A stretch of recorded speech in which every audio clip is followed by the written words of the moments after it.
GeoGEBRA Classic 5ல இந்த வீடியோவில் நம்ம பார்க்க இருப்பது ரெண்டாவது டூலாக இருக்கக்கூடிய பாயிண்ட் டூலை பற்றி தான் பார்க்க போகிறோம்.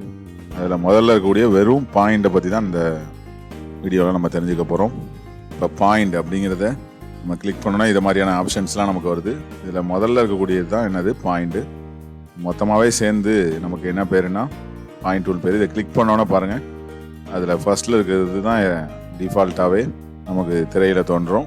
அதில் பாயிண்ட்டுக்கு தான் நம்ம இப்போ கிளிக் பண்ணியிருக்கோம். அதனால் பாருங்கள், select position or line function or curve, ஏதாவது ஒன்று நம்ம செலக்ட் பண்ணோம்னா அந்த இடத்துல என்ன ஆகும்னா ஒரு பாயிண்ட் கிடைக்கும். ஓகே, இப்போ பாருங்கள், நான் ஒரு இடத்த செலக்ட் பண்ணுறேன்.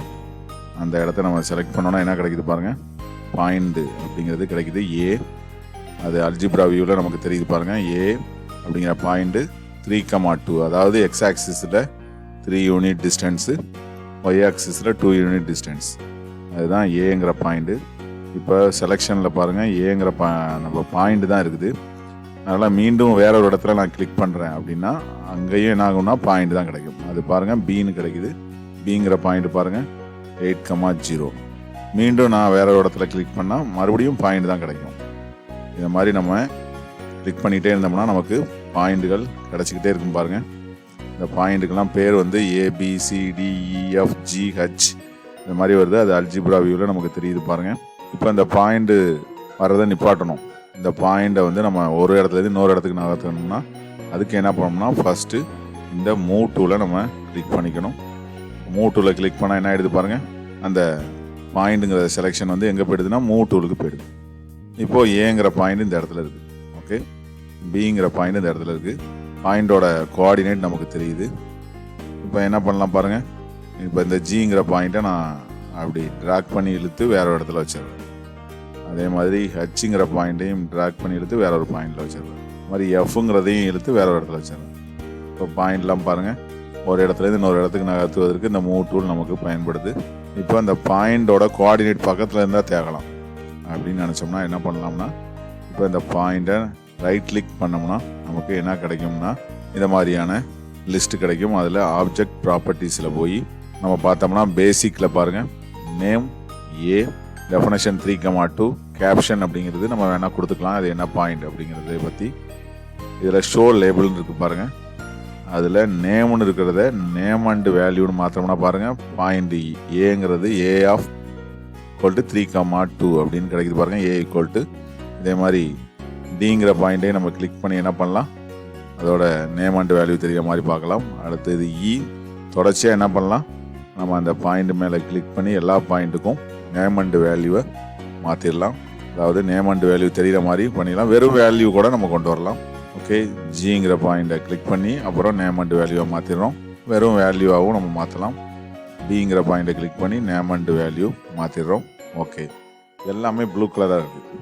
இந்த கலரை மாற்றலாமான்னா அடுத்து இருக்குது பாருங்கள், கலர் அப்படிங்கிறத சூஸ் பண்ணி இப்போ நம்ம கலரை மாற்றுவோம் பாருங்கள். இப்போ எதோட கலரு, பிங்கிற அந்த பாயிண்டோட கலர், அதில் இருக்கக்கூடிய அதோட கோஆர்டினேட்ஸ் எல்லாமே இந்த மாதிரி கலர் மாறிடுது. அந்த பாயிண்ட்டை நம்ம மறுபடியும் கூட அது என்ன பாயிண்ட்டுன்னு பேர் வச்சதை நம்ம என்ன பண்ணலாம், ஜிங்கிற பாயிண்ட் தான் அது அப்படிங்கிறத நேம் அண்ட் வேல்யூ கொடுத்தோம்னா ஜிங்கிற பாயிண்ட் தெரியுது. கலர் அப்படிங்கிறத என்ன பண்ணிடலாம், மாற்றி நம்ம வேற ஒரு கலர் கொடுக்கலாம். எஃப்ங்கிற பாயிண்டில் கிளிக் பண்ணி அதோட கலரையும் நம்ம மாற்றிடலாம். இந்த மாதிரி பாயிண்ட் ஒவ்வொன்றா நம்ம என்ன பண்ணிக்கலாம், கலரை சேஞ்ச் பண்ணி இந்த பாயிண்ட்டை விசிபிளாக தெரியறதுக்கு கொடுக்கலாம். ஓகே, ஸ்டைலுங்கிறத கிளிக் பண்ணி என்ன பண்ணலாம், அந்த பாயிண்டோட சைஸையும் நம்ம என்ன பண்ணலாம், இன்னும் கொஞ்சம் பெருசாக மாற்றலாம் பாருங்கள். அதோட பாயிண்ட் ஸ்டைல் அப்படிங்கிறதையும் என்ன பண்ணலாம்னா இந்த மாதிரி மாற்றுவதன் மூலமாக நமக்கு அந்த பாயிண்டை வந்து வேற வடிவத்தில் இன்ட்டு மார்க் வர்ற மாதிரி, மற்ற ஈங்கிற பாயிண்ட்டை பாருங்கள் இதை மாதிரி தெரிகிற மாதிரி நம்ம மாற்றிக்கலாம். பாயிண்ட் சைஸையும் நம்ம மாற்றிக்கலாம். ஓகே, இவ்வாறாக பாயிண்ட் அப்படிங்கிறத பற்றி இந்த வீடியோவில் நம்ம தெரிஞ்சுக்கிட்டோம். ஒரு பாயிண்ட் வச்சோம்னா எப்படி கிடைக்குது அப்படிங்கிறத இங்கே நம்ம பார்க்குறோம். இதே இதை மீண்டும் பாயிண்ட் உள்ள கிளிக் பண்ணி ஒரு லைன் மேலே ஒரு பாயிண்ட் எப்படி வைக்கிறது அப்படிங்கிறதையும் நம்ம செஞ்சு பார்க்கலாம். பாருங்கள், இப்போ ஒரு லைனை நான் கிளிக் பண்ணிக்கிறேன், ஒரு லைனை உருவாக்கிடுறேன். அது மேலே இப்போ ஒரு பாயிண்ட்டை உருவாக்க போகிறேன், பாயிண்ட். இப்போ நம்ம என்ன பண்ண போகிறோம், select a position or line, இந்த லைன் மேலே ஒரு பாயிண்ட்டை நம்ம உருவாக்க போகிறோம். பாருங்கள், பாயிண்ட் வந்துச்சு. லைன் மேலே ஒரு பாயிண்ட் உருவாக்கணும். லைன் மேலே ஒரு பாயிண்ட் உருவாக்கணும். இந்த மாதிரி லைன் மேலேயும் நம்ம பாயிண்டை கொண்டு வந்து அதை பார்க்கலாம். பாயிண்ட்டுகள் எல்லாமே பாருங்கள். பாயிண்ட்டுகள் ABCDEFGH இது மாதிரி வந்து அதோட கோஆர்டினேட்ஸ் நமக்கு தெரிய வருது. அதை நம்ம தெரிகிற மாதிரி மாற்றிக்கலாம், கலரை சேஞ்ச் பண்ணிக்கலாம். ஓகே, இந்த வீடியோவில் வெறும் பாயிண்டை பற்றிய அடிப்படை தகவல்கள் நம்ம தெரிஞ்சுக்கிட்டோம். இது உங்களுக்கு பயனுள்ளதாக இருக்கும்னு நினைக்கிறேன். நன்றி.